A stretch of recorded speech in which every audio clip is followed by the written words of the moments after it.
अगर आप भी लेना चाहते हैं देश दुनिया की तमाम जानकारी तो आज ही सब्सक्राइब करें हमारे चैनल को। साथ ही नीचे दिए बेल आइकन को जरूर दबाएं ताकि हर अपडेट आप तक पहुंच सके। नमस्कार, प्रभात साक्षी न्यूज नेटवर्क पर आप सभी का स्वागत है। एनआईए ने शनिवार तड़के केरल और पश्चिम बंगाल में विभिन्न जगहों पर छापेमारी की और अलकायदा के मॉड्यूल का भंडाफोड़ करते हुए 9 आतंकवादियों को गिरफ्तार कर लिया।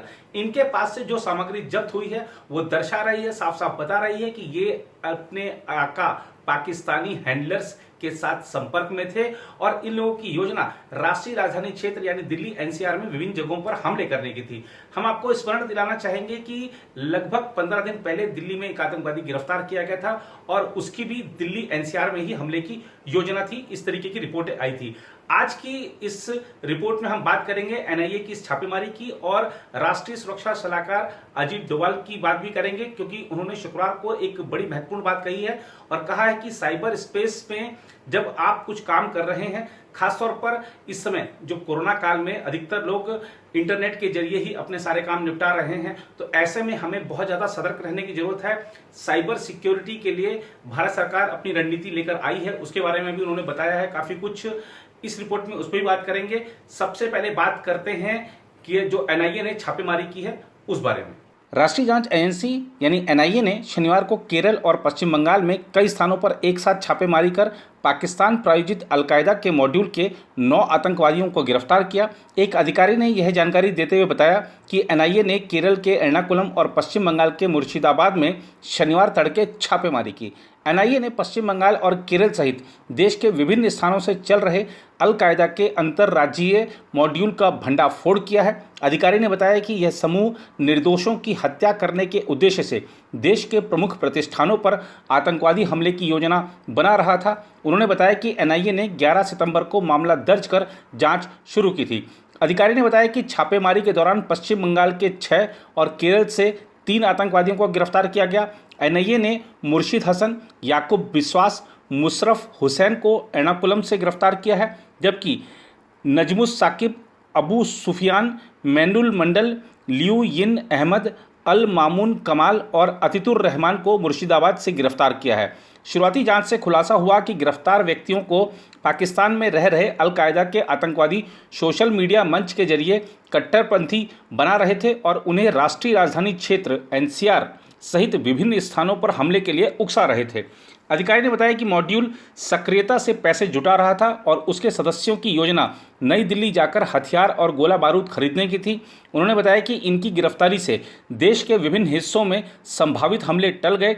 अधिकारी ने बताया कि इनके पास से डिजिटल उपकरण, जिहादी साहित्य, धारदार हथियार, कट्टा, स्थानीय स्तर पर बनाए गए जिरह बख्तर, घर में ही विस्फोटक उपकरण बनाने की जानकारी देने वाले लेख और साहित्य सहित आपत्तिजनक सामग्री जब्त की गई है। उन्होंने बताया कि आगे की जांच के लिए हिरासत में लेने के लिए उन्हें केरल और पश्चिम बंगाल की संबंधित अदालतों में पेश किया जा रहा है। उधर राष्ट्रीय सुरक्षा सलाहकार यानी एनएसए अजीत डोभाल ने ऑनलाइन रहते समय सतर्क रहने की सलाह देते हुए कहा है कि डिजिटल लेन देन पर निर्भरता के कारण वित्तीय धोखाधड़ी के मामले तेजी से बढ़े हैं। केंद्र सरकार राष्ट्रीय साइबर सुरक्षा रणनीति 2020 लेकर आई है, जिसमें भारत की समृद्धि के लिए सुरक्षित, विश्वसनीय, लचीले और जीवंत साइबर स्पेस को शामिल किया गया है।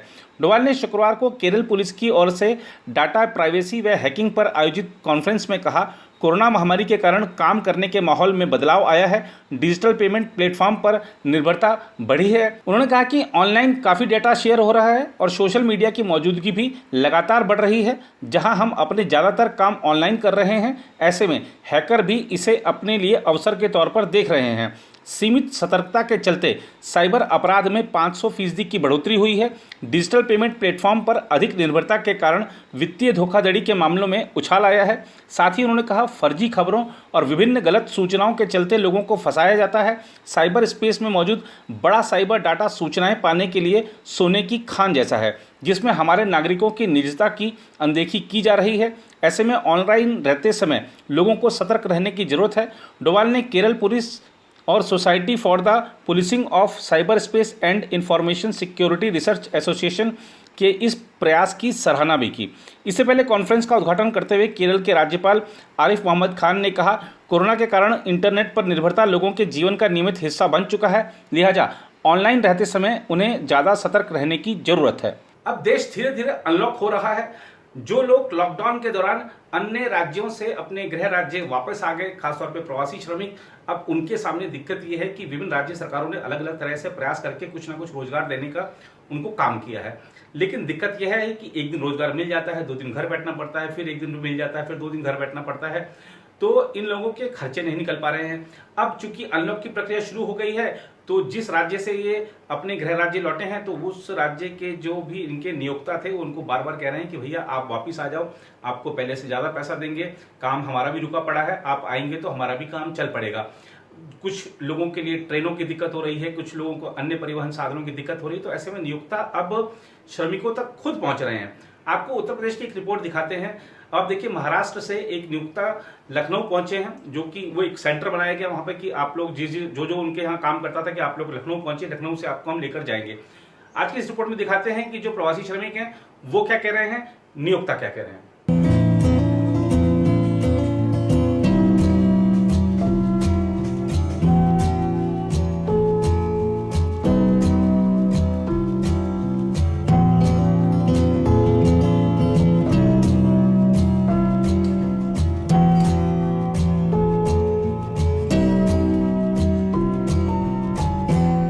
ये हमारा मालिक आया है, हम काम के लिए जा रहे हैं। लॉकडाउन लगा था तो हम वापस चले आए। अब फिर काम पर हम लोग जा रहे हैं। क्यों वहीं जा रहे हो, यहाँ क्यों काम नहीं कर रहे? अब यहाँ सर काम वाम नहीं बरोबर मिल रहा है। एक दिन मिलेगा, 2 दिन नहीं मिलेगा, तो खा पी के सब बरोबर हो जाता है। अब वहाँ रहे तो महीना तो महीना पगार मिलता है, फिक्स काम मिलता है। हाँ। ऐसा तो मतलब यहाँ लेने ही क्यों आए? तुम लोग काहे नहीं वहाँ चले गए? यहाँ से गाड़ी नहीं जा रही है। हम लॉकडाउन की वजह से आए थे, काम धाम बंद हो गया था, लॉकडाउन के चलते आए थे यहाँ पे। अभी हमारा यहाँ भी कुछ काम धाम नहीं चल रहा, घर का भी प्रॉब्लम चल रहा है, तो इसके लिए अब मालिक बोले कि आ जाओ उधर से, हम लेकर जाएगा आपको। हम लोग को 4 महीना आकर हो गया इधर। यहाँ काम नहीं, अब यहाँ वही 2 दिन काम चलता, 2 दिन छुट्टी, उतने में तो बाल बच्चे का होएगा नहीं ना, पढ़ाई लिखाई का सबका खर्चा देखना पड़ता है।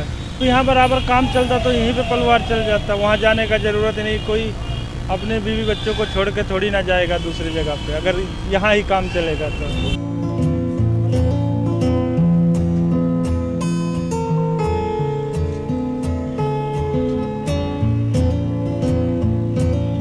हमारा सब कारखाना सब बंद है, लेबर नहीं रहने से, इसलिए हम उनको लेने के लिए आ रहे हैं।